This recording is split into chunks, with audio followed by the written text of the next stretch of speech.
রাষ্ট্রের সব বিভাগ দলীয়করণ করে দেশকে ধ্বংস করেছেন স্বৈরাচার শেখ হাসিনা। কূটনীতিকদের ব্রিফিংয়ে প্রধান উপদেষ্টা বললেন, ত্যাগ স্বীকার করে ইতিহাস গড়েছে ছাত্র জনতা। রূপপুর প্রকল্প থেকে $500 কোটি আত্মসাতের অভিযোগ শেখ হাসিনার বিরুদ্ধে। মধ্যস্থতা করেন সজীব ওয়াজেদ জয় ও টেলি গ্লোবাল ডিফেন্স কর্পোরেশনের প্রতিবেদন। 3 মাস পর পর গ্যাস বিদ্যুতের দাম বাড়ানোর সিদ্ধান্ত বাতিল করল অন্তর্বর্তী সরকার। দাম সমন্বয় হবে গণশুনানির মাধ্যমে, জানালেন জ্বালানি উপদেষ্টা। দালালের জন্য দাঁড়ানো যায় না, এর সাথে সম্পূর্ণ প্রত্যেকটা আনসার সদস্য জড়িত, কর্মরত উনিও জড়িত। শিক্ষার্থীদের তোপের মুখে বিআরটিএ কর্মকর্তারা। ঘুষ বাণিজ্য, হয়রানির বিস্তর অভিযোগ সেবা প্রত্যাশীদের। 5 আগস্টের পর পরিস্থিতির উন্নতি হচ্ছে দাবি কর্তৃপক্ষের। এবং সংযুক্ত আরব আমিরাতে বিক্ষোভ করায় সাজাপ্রাপ্ত 57 বাংলাদেশের মুক্তির দাবি। প্রধান উপদেষ্টার হস্তক্ষেপ চান স্বজনরা। কূটনৈতিক তৎপরতা ছাড়া ফেরানো সম্ভব নয়, বলছেন আইনজীবী।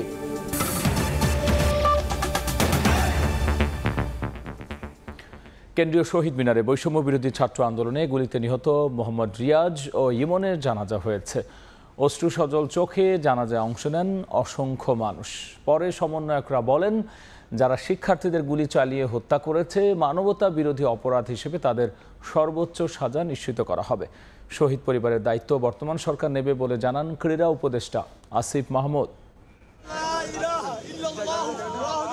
সরকার পতনের এক দফা দাবিতে কয়েকদিন আগে যেখানে উত্তাল হয়েছিল ছাত্র জনতার ঢল, সেই কেন্দ্রীয় শহীদ মিনারে আজ চিরবিদায়ের সুর। রোববার বাদ জোহর কেন্দ্রীয় শহীদ মিনারে বৈষম্য বিরোধী ছাত্র আন্দোলনে গুলিতে নিহত 2 শিক্ষার্থীর জানাজায় এইভাবেই কান্নায় ভেঙে পড়েন সমন্বয়করা।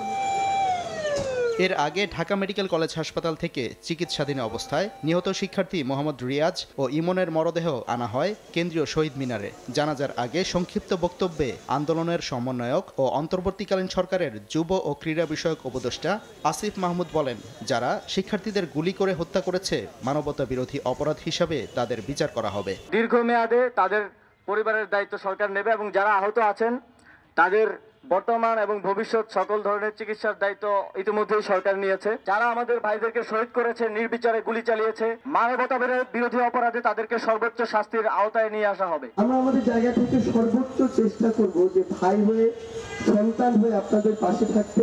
কেন্দ্রীয় শহীদ মিনারে আসেন নিহত শিক্ষার্থীদের পরিবারের সদস্যরা। প্রত্যেক নিহতের পরিবারকে $1 কোটি করে ক্ষতিপূরণের দাবি জানান গণ অধিকার পরিষদের নেতারা। আমার ভাইকে হারিয়ে আমরা একদম অসহায় হয়ে পড়েছি।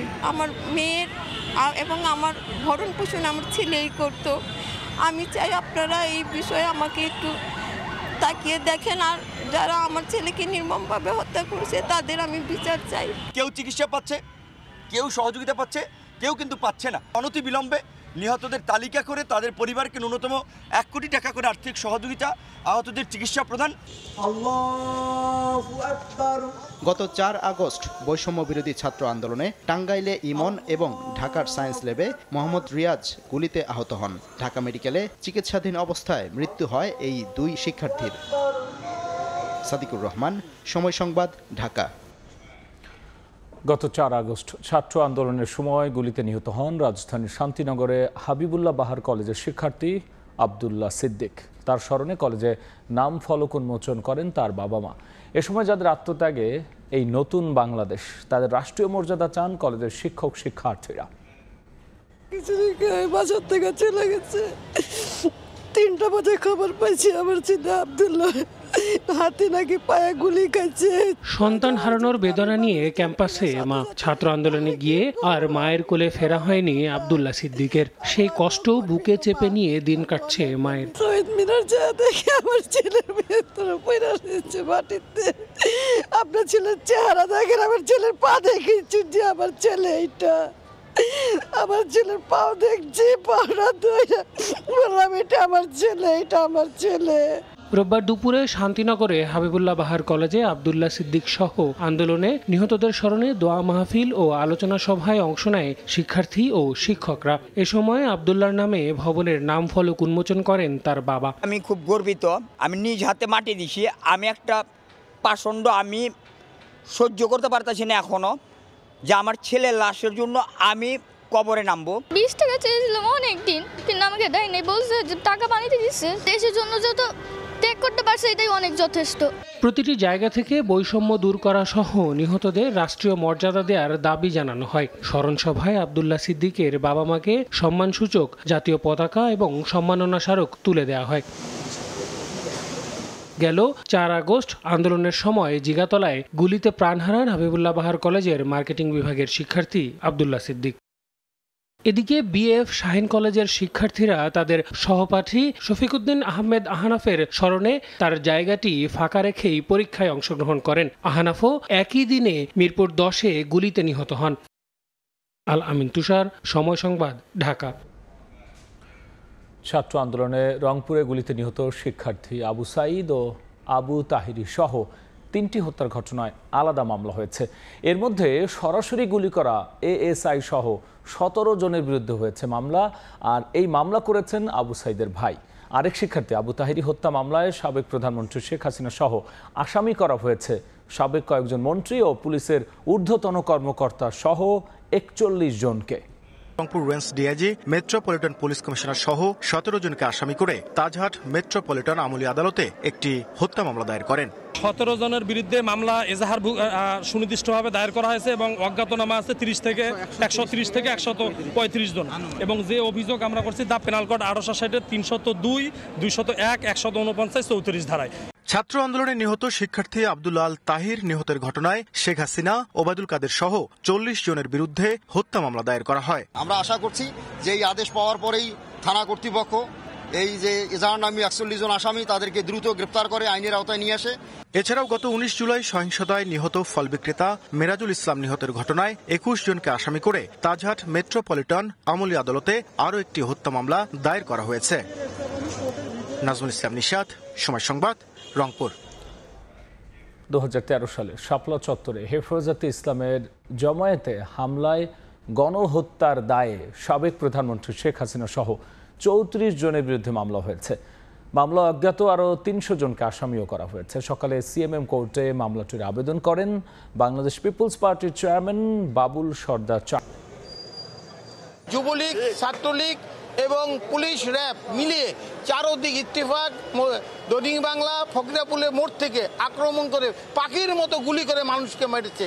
ওই সময় আমরা এই মামলা করতে পারি নাই। এই মামলায় মোট 34 জন আসামি তৎকালীন গভর্নমেন্ট সরকারের যারা বিভিন্ন দায়িত্বে ছিল, পুলিশ কর্মকর্তা এবং প্রধানমন্ত্রী সহ এবং সামরিক উপদেষ্টা এবং অন্যান্য যারা ছাত্রলীগ নেতৃবৃন্দ ছিল তাদেরকে এই মামলা আসামি করা হয়েছে।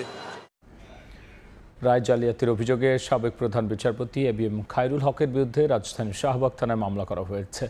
সুপ্রিম কোর্টের আইনজীবী মুজাহিদুল ইসলাম মামলাটি দায়ের করেন। মামলার এজাহারে উল্লেখ করা হয়, এবিএম খায়রুল হক প্রধান বিচারপতি থাকাকালীন সংবিধানের 13তম সংশোধনী অর্থাৎ তত্ত্বাবধায়ক সরকার প্রথা বাতিল করে রায় দেন। সংক্ষিপ্ত রায়ে 10ম ও 11শ জাতীয় সংসদ নির্বাচন তত্ত্বাবধায়ক সরকার বহাল রেখে করা যেতে পারে বলে মতামত দেন। তবে অবসরের 16 মাস পর দেয়া পূর্ণাঙ্গ রায়ে তা উল্লেখ না করেই জালিয়াতি করে রায় প্রকাশ করেন উল্লেখ করে মামলাটি দায়ের করা হয়েছে।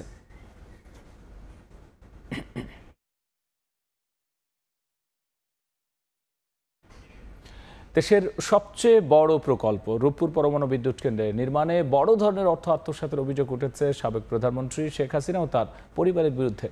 যুক্তরাষ্ট্র থেকে পরিচালিত গ্লোবাল ডিফেন্স কর্পোরেশন নামে একটি অনলাইন এক প্রতিবেদনে দাবি করেছে রূপপুর প্রকল্প থেকে $500 কোটি আত্মসাৎ করা হয়েছে।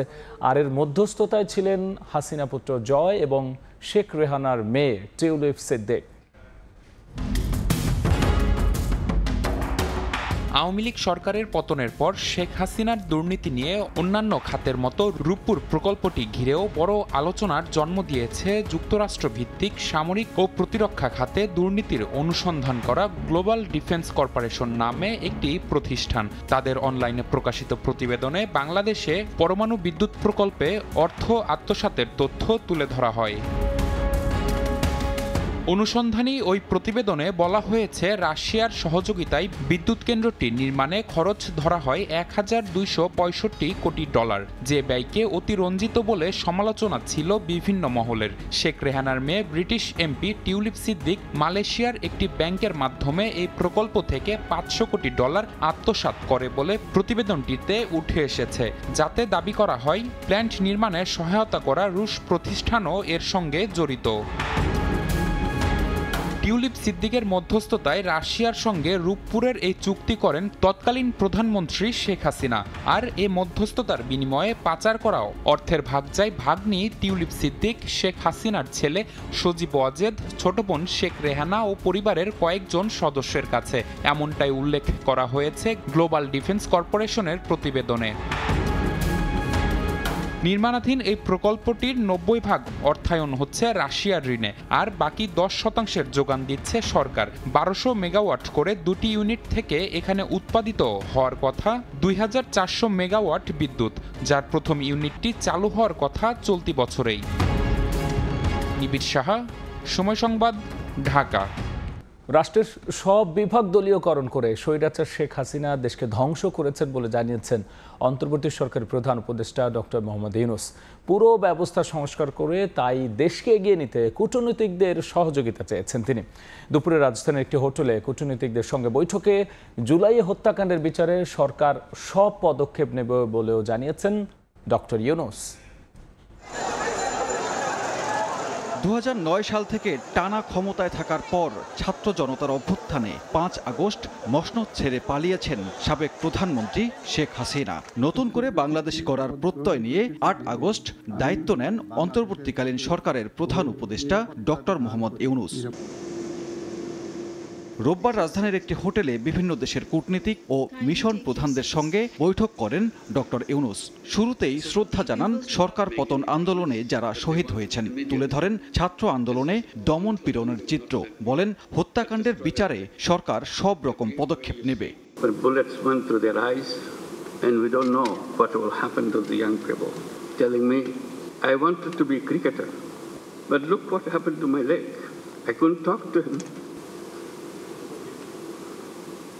Many such young people, lovely young people.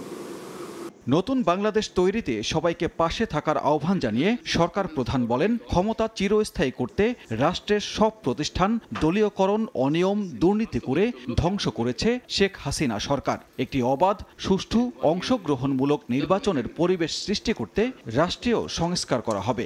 Sheikh Hasina dictatorship destroyed every institution of the country. Judiciary is broken, democratic rights suppressed through a brutal decade-and-a-half-long crackdowns in every way. Elections were rigged blatantly. বৈঠক শেষে বিস্তারিত তুলে ধরেন press সচিব শফিকুল আলম। বলেন রোহিঙ্গাদের নিজ দেশে ফেরত পাঠাতেও সব দেশের সহযোগিতা চেয়েছেন প্রধান উপদেষ্টা ডক্টর ইউনূস। বাংলাদেশ গভর্নমেন্টের যত সাপোর্ট দরকার। সানবীর রূপল, সময় সংবাদ, ঢাকা। 3 মাস পর গ্যাস বিদ্যুতের দাম বাড়ানোর সিদ্ধান্ত বাতিল করল অন্তর্বর্তী সরকার। যদি দাম বাড়াতে হয় তা বিইআরসির গণশুনানির মাধ্যমে করতে হবে, এমনটাই জানিয়েছেন জ্বালানি উপদেষ্টা মোহাম্মদ ফাউজুল কবির খান। ঘন ঘন মূল্য বৃদ্ধি, এই যে বিদ্যুতের মূল্য বৃদ্ধি, এবং ওই যে সরকার যে একটা ক্ষমতা নিচ্ছে যে বিইআরসি লাগবে না, সরকার ইচ্ছে করলে নিজেরাও করতে পারবে। তো এগেইন এটা হচ্ছে আইনের বিষয়, আইন পরিবর্তনের বিষয়, এবং এটা ওই যেটা বললাম যে আমার একার বিষয় না, এটা উপদেষ্টা পরিষদের বিষয়। যদি কোনো কিছু মূল্যবৃদ্ধি আপাতত করতে হয় তাহলে ওই যে বিআরসির যে বিধান আছে সেই বিধান অনুযায়ী ওই যে স্টেক হোল্ডার্স কনসালটেশন, মানে সবার থেকে জেনে শুনে করতে হবে। বৈষম্য বিরোধী শিক্ষার্থীদের তোপের মুখে বিআরটি এর কর্মকর্তারা। সেবা প্রত্যাশীদের ঘুষ বাণিজ্য ও হয়রানির অভিযোগের সদুত্তর দিতে পারেননি বিআরটি এর কর্তারা। তোহা খান তামিমের রিপোর্ট। ভ্যালিডিটিটা কেন 6 মাস কেন দিচ্ছেন? 2 বছর না কেন? কেন ভ্যালিডিটি 6 মাসে তো আপনি কার্ড প্রোভাইড করতে পারতেছেন, সেটা আমি বলি। 6 মাসটা এই কারণে পেছেন না, না আমি পেছেন উত্তর থেকে বলবেন না। ঘুষ বাণিজ্য, বছরের পর বছর হয়রানি, বিভিন্ন অনিয়মের বিরুদ্ধে সেবা প্রত্যাশীদের প্রশ্নবাণে জর্জরিত বিআরটি এর কর্তা ব্যক্তিরা। Bangladesh road transport authority BRT তে সেবা নিতে আসা ভুক্তভোগীদের অভিযোগ পুরানো।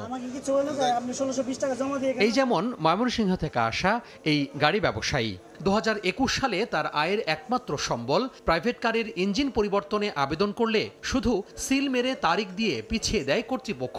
কাজ তো হয়নি, বরং এর মধ্যে কেটে গেছে প্রায় 4 বছর। ওদিকে ড্রাইভিং লাইসেন্স হারিয়ে বিপাকে মাফিজুর রহমান, তাকেও একইভাবে হয়রানি করা হয় কালক্ষেপণের মাধ্যমে। 1/4/21 আবেদন করি, কিন্তু পর্যায়ক্রমে এই টেবিল থেকে ওই টেবিল ঘোরার কারণে আজকেও আমি আসছি বিআরটিতে, আসার পর আজকেও ডেট দিয়েছে। নাম ট্রান্সফারের জন্য এখানে আসছিলাম, তো এখানে আমি সব টাকা জমা দেওয়ার পরে কিন্তু আমার এই রিসিপ্টটা দেওয়া হয়েছে। তো এই রিসিপ্টটা দেওয়ার পরে আমার 4-5 বার ঘুরানো হয়েছে। আমি একজন প্রবাসী হয়ে যদি এরকম হয়রানি হওয়া লাগে, তো আমরা বাংলাদেশে টাকা পয়সা ফাটায় কি লাভ। রোববার দুপুরে বৈষম্য বিরোধী শিক্ষার্থীরা মিরপুরের বিআরটিএ কার্যালয় পরিদর্শন গেলে নানা অভিযোগ নিয়ে ছুটে আসেন ভুক্তভোগীরা। একজন ভুক্তভোগীকে নিয়ে সময় সংবাদ সংস্থাটির উপপরিচালকের কার্যালয়ে গেলে গাফিলতির কথা স্বীকার করেন এ কর্মকর্তা। আপনি কত সালে চেষ্টা করেছেন? আমি 1/4/2021 সালে চেষ্টা করে আজকে হলো 24 সাল। এগুলো আমি বলে গেলে কিছু এটা কারণ হচ্ছে, আমি বলি যেটা হচ্ছে যে এগুলা গাফলাতি ছাড়া কিছু না।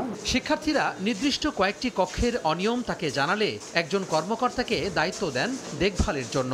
এবার দায়িত্বপ্রাপ্তকে নিয়ে ওই কক্ষে গেলে ভুক্তভোগীদের তোপের মুখে পড়েন রেজিস্ট্রেশন আর লাইসেন্স শাখার কর্তারা। লাইসেন্স করলে তো আমরা একটা নাম্বার দিচ্ছি, তাহলে আমার যখনই হবে তখন আমার নাম্বারে এসএমএস আসবে যে আপনার কার্ড রেডি, তখন আসবে। কিন্তু আপনি ডেটটা কেন আপনি কম দিতেছেন?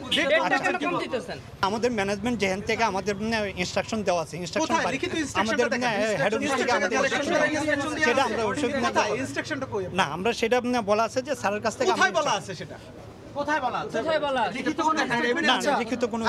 শিক্ষার্থীরা বলছেন সেবা প্রতিষ্ঠানের এমন দুর্নীতি মেনে নেওয়া যায় না। আর বিআরটিএ জানায় 5 আগস্টের পর ধীরে ধীরে পরিবর্তন হচ্ছে অচলায়তনের। মূলত এখানে যে কাজ করবে, যে আসে তাদেরকে এক টেবিল থেকে অন্য টেবিল, অন্য টেবিল থেকে অন্য টেবিল, যেন তারা দালালের সাহায্য নিতে বাধ্য হন। লিস্টগুলো করে ফেলছি, আমার মনে হয় যে এই আগামী 3 সপ্তাহের মধ্যে এই সমস্ত কেসগুলো সলভ হয়ে যাবে। সুষ্ঠু সেবা নিশ্চিতে সেবা প্রতিষ্ঠানগুলোতে কয়েকদিন পর পর পরিদর্শনের কথা জানায় বৈষম্য বিরোধী ছাত্র আন্দোলনের কর্মীরা।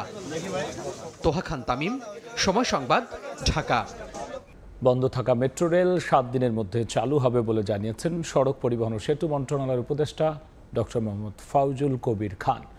দুপুরে সচিবালয়ে সাংবাদিকদের তিনি বলেন, সড়ক ও জনপথের যেসব প্রতিষ্ঠান আগুন বা ভাঙচুর করা হয়েছে সেগুলো সংস্কার করা হচ্ছে।